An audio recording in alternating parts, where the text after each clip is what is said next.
অং নমো ভগবতে বাসুদেবায়। শ্রীমদ্ ভগবদ্ গীতার পঞ্চম অধ্যায়, কর্ম সন্ন্যাস যোগ। আজকে আমি 10 এবং 11 এই দুইটি শ্লোক পাঠ করব। ব্রাহ্মণী অধ্যায়ে কর্মাণি সঙ্গম ত্যক্ত করোতি যহ লিপ্যতে ন ছ পাপেন পদ্মপত্রমিভ অম্বসা। অনুবাদ: যিনি সমস্ত কর্মের ফল পরমেশ্বর ভগবানকে অর্পণ করে অনাসক্ত হয়ে কর্ম করেন, কোনো পাপ তাকে কখনো স্পর্শ করতে পারে না, ঠিক যেমন জল পদ্ম পাতাকে স্পর্শ করতে পারে না। তাৎপর্য: এখানে ব্রাহ্মণী শব্দটির অর্থ হচ্ছে কৃষ্ণ ভাবনায়। জড় জগৎ হচ্ছে প্রকৃতির 3টি গুণের অভিব্যক্তি, তাকে বলা হয় প্রধান। এই জগতে সব কিছুই ব্রহ্মের প্রকাশ। এই প্রকাশ যদিও ভিন্ন রূপে হয়, কিন্তু তা মূল কারণ থেকে অভিন্ন। ঈশ্বর উপনিষদে বলা হয়েছে সব কিছুই পরম ব্রহ্ম শ্রীকৃষ্ণের সঙ্গে সম্বন্ধযুক্ত, তাই তিনি হচ্ছেন সব কিছুর অধীশ্বর।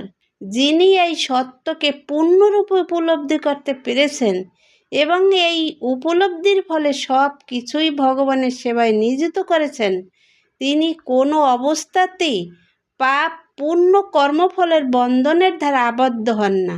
পাপ অথবা পুণ্য কোনো কর্মফলই তাকে স্পর্শ করতে পারে না। যে জীব কৃষ্ণ ভাবনা শূন্য, তার দেহ ও ইন্দ্রিয়কে তার স্বরূপ মনে করে সে কর্ম করে, কিন্তু যিনি কৃষ্ণ ভাবনাময়, তিনি জানেন তার দেহটি শ্রীকৃষ্ণের সম্পত্তি, তাই তিনি তার সর্বতোভাবে ভগবানের সেবায় নিয়োজিত করেন। 11 নম্বর শ্লোকে কি বলেছেন? কায়েন মনসা বিদ্ধা কেবলই ইন্দ্রিয়োপি যোগিন কর্ম কুর্বন্তি সঙ্গম ত্যক্ত আত্মশুদ্ধায়ে। অনুবাদ: আত্মশুদ্ধির জন্য যোগীরা কর্মফলের আসক্তি ত্যাগ করে দেহ মন বুদ্ধি এমনকি ইন্দ্রিয়ের ধারাও কর্ম করেন।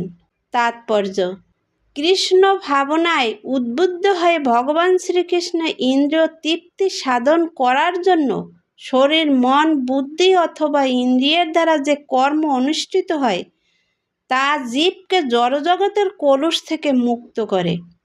কৃষ্ণ ভাবনাময় কর্মের কোনো জড় প্রতিক্রিয়া হয় না, তাই কৃষ্ণ ভাবনাময় কর্ম করার ফলে অনায়াসে সদাচার সাধিত হয়। যিনি শরীর মন বুদ্ধি ও বাণী দিয়ে ভগবান শ্রীকৃষ্ণের সেবা করেন, তিনি এই জড় জগতে অবস্থান করলেও এমনকি তথাকথিত জড় জাগতিক কর্মে ব্যাপৃত থাকলেও তিনি মুক্ত পুরুষ। তার কোনো রকম মিথ্যা অহংকার নেই এবং তিনি কখনোই মনে করেন না তার দেহটিই হচ্ছে তার স্বরূপ, অথবা তিনি তার দেহটির মালিক। তিনি জানেন যে তার স্বরূপ তার দেহটি নয় এবং তার দেহটি তার সম্পত্তি নয়। তিনি শ্রীকৃষ্ণের এবং তার দেহটিও শ্রীকৃষ্ণের।